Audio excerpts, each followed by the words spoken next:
Et on retrouve notre invité de la page culture, le journaliste, écrivain, Traoré Moussa, général Abdoulaye Coulibaly. Le parcours exceptionnel du pilote d'Houphouët-Boigny, c'est l'ouvrage que vous publiez. C'est la vie d'un homme, d'une personnalité. D'abord à l'école avec un parcours très brillant. Il obtient un diplôme d'ingénieur et brevet de pilote à l'école des airs de Salon de Provence. Il intègre le GATL, donc le groupement aérien de transport et de liaison en 1970. Et puis après ses 22 ans, précisément, aux commandes de l'avion qui transporte le président Félix Houphouët-Boigny. Alors ce que je retiens tout de suite, c'est justement cette collaboration avec le père fondateur de la Côte d'Ivoire moderne. Mais vers la fin, on sent tout de suite qu'il est aussi un disciple d'Houphouët-Boigny. Il y a cette quasi-présence d'Houphouët-Boigny dans cet ouvrage. Comment on peut l'expliquer justement? Merci. Je pense que entre le général Coulibaly et le président Houphouët-Boigny, c'est une histoire de père et de fils.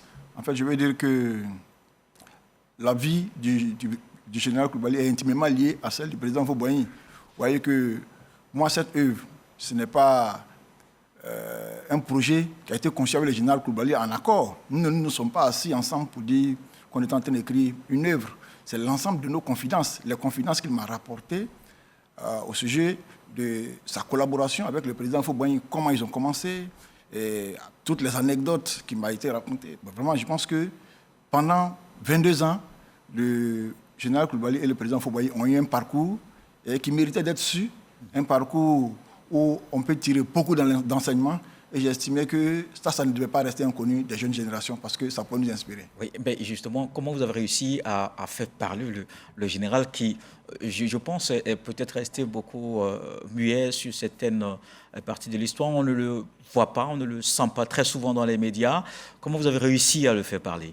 Bon, il faut dire que, comme je le disais tout à l'heure, c'est l'ensemble de nos confidences, dans nos causeries. Il faut dire que depuis l'année... Je veux dire, a-t-il accepté tout de suite quand vous avez émis l'idée? Non, c'est en 2003 comment ça s'est passé? J'ai fait sa connaissance en 2000. Et en 2003, je lui ai demandé de se mettre en situation pour que nous puissions écrire un livre. Il a refusé.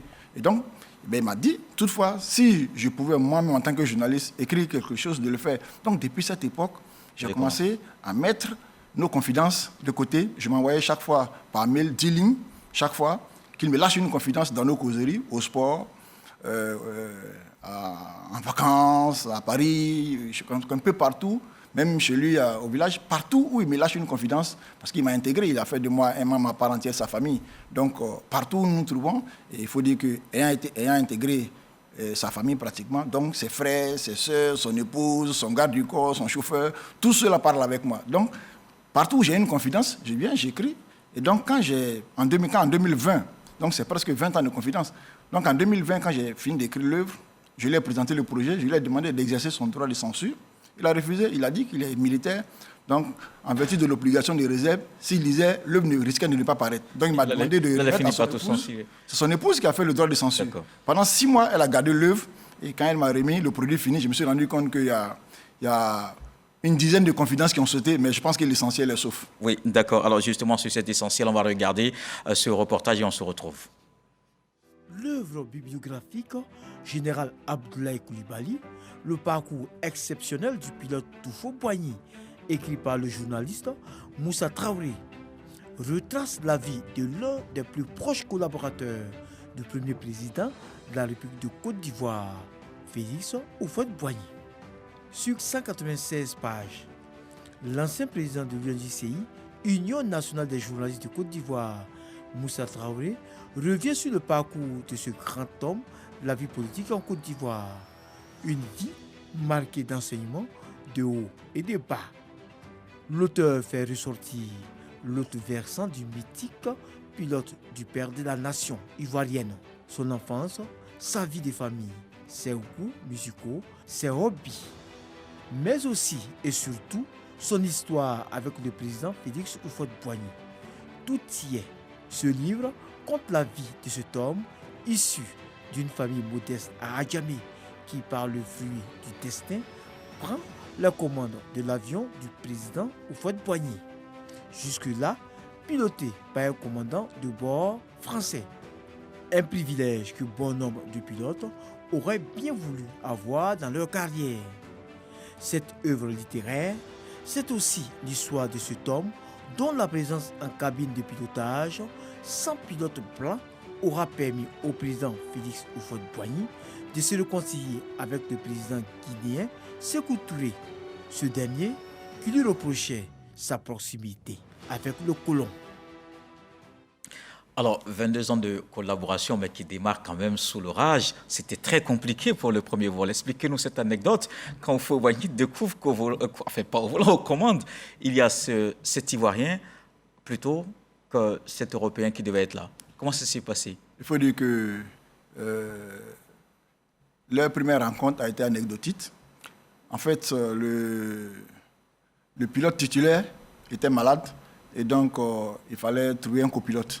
Et donc le chef d'état-major, le ministre de l'époque, le ministre de la Défense de l'époque, Mbayablé, a fait venir le général Koulibaly.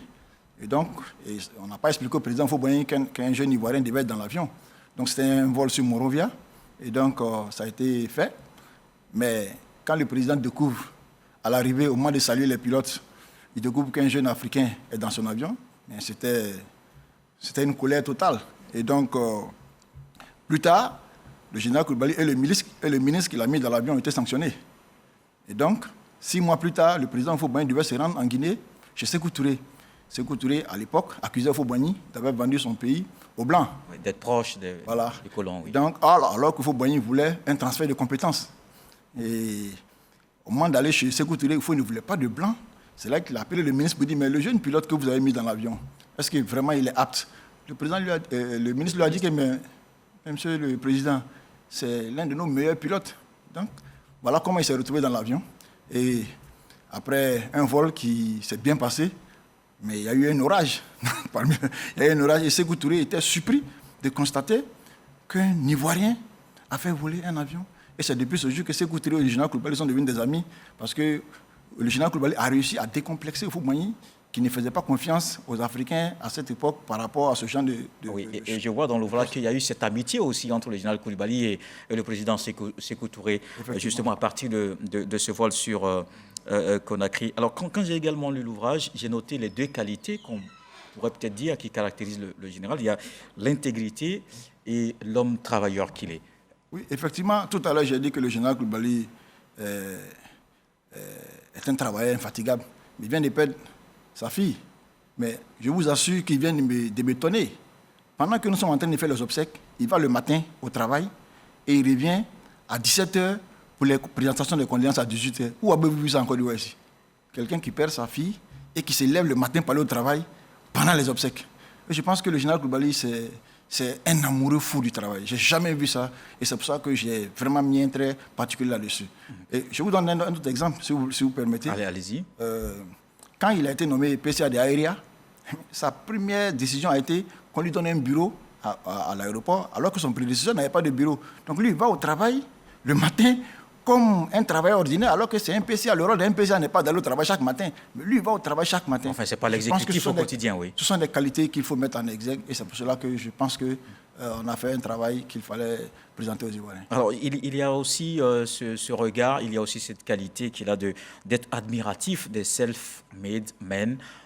Notamment, on en a vu dans cet ouvrage, il a cité des personnalités qui le marquent. Est-ce qu'on peut revenir? Effectivement, le général Koulibaly, les gens qui se battent, les gens qui ne sont pas les fils d'eux ou enfants d'eux. Donc, particulièrement, il aimait Bakayoko. Ensuite, il y avait Kassoum Koulibaly, le grand transporteur Kassoum Koulibaly, qui est parti de rien. Il était un coxeur, apprenti coxeur. Il est parti du poste d'apprenti coxeur pour devenir PDG de toutes les sociétés que vous savez. Ensuite, il y a Kwaou Niamoutié, celui qui est impliqué dans l'immatriculation des véhicules en Côte d'Ivoire. Vous savez également que lui également est parti de rien, mais c'est sous les yeux du général Koulibaly qu'il a débuté en tant que jeune militaire. Également, lui également, il règne à la tête il est à la tête d'un empire. Et également, il y a l'architecte Ibrahima Konaré, qui est l'un des architectes les plus doués de sa génération. Son talent est reconnu partout dans le monde, sauf dans son pays. Voilà, ce sont des gens comme ça que le général Koulibaly aime, parce que ce sont des gens qui sont partis de rien pour se trouver au sommet. Alors, quand on a également lu l'ouvrage, on a vu très peu de côtés négatifs du général Abdoulaye Coulibaly. Vous l'avez expressément présenté sur un air un peu trop immaculé? Il y a non, pas trop d'espoir. Pas du tout. Je cherchais effectivement ses défauts. Donc, je cherchais, j'ai rencontré le colonel Aboubacar, qui est quelqu'un qui a travaillé longtemps avec le général Koulibaly. Il dit le général Koulibaly n'a pas de défaut. Je dis non, c'est pas possible, cher René. Il n'a pas de défaut. Il dit en 37 ans dans l'armée, il n'a jamais rencontré une personnalité qui est aussi intègre que le général Koulibaly, une personne aussi soucieuse de l'intérêt général que le général Koulibaly. Il n'a jamais vu ça.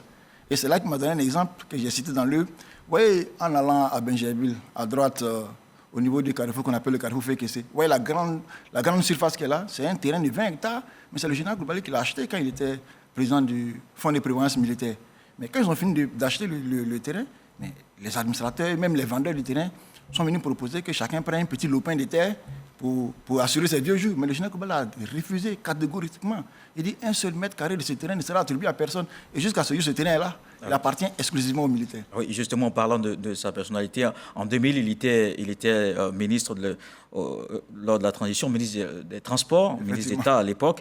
Et dès sa nomination, des bons d'essence sont arrivés sur sa table. Il y en avait propre 3 millions. Effectivement, quand il a été nommé ministre de la Défense, des Transports, ministre des Transports, ministre des Infrastructures économiques, tous les directeurs des sociétés sous tutelle ont envoyé des bons d'essence pendant le premier mois. Et il voit sur sa table 3 millions de francs en bons d'essence. Il a appelé chaque directeur pour leur demander de venir reprendre leurs bons d'essence. Que le premier qui s'amuse à aller envoyer encore des bons d'essence sera dégommé. Vous voyez un peu à quel niveau il a placé l'intégrité. Et il avait un autre rapport avec l'argent, il faut le dire peut-être comme ça.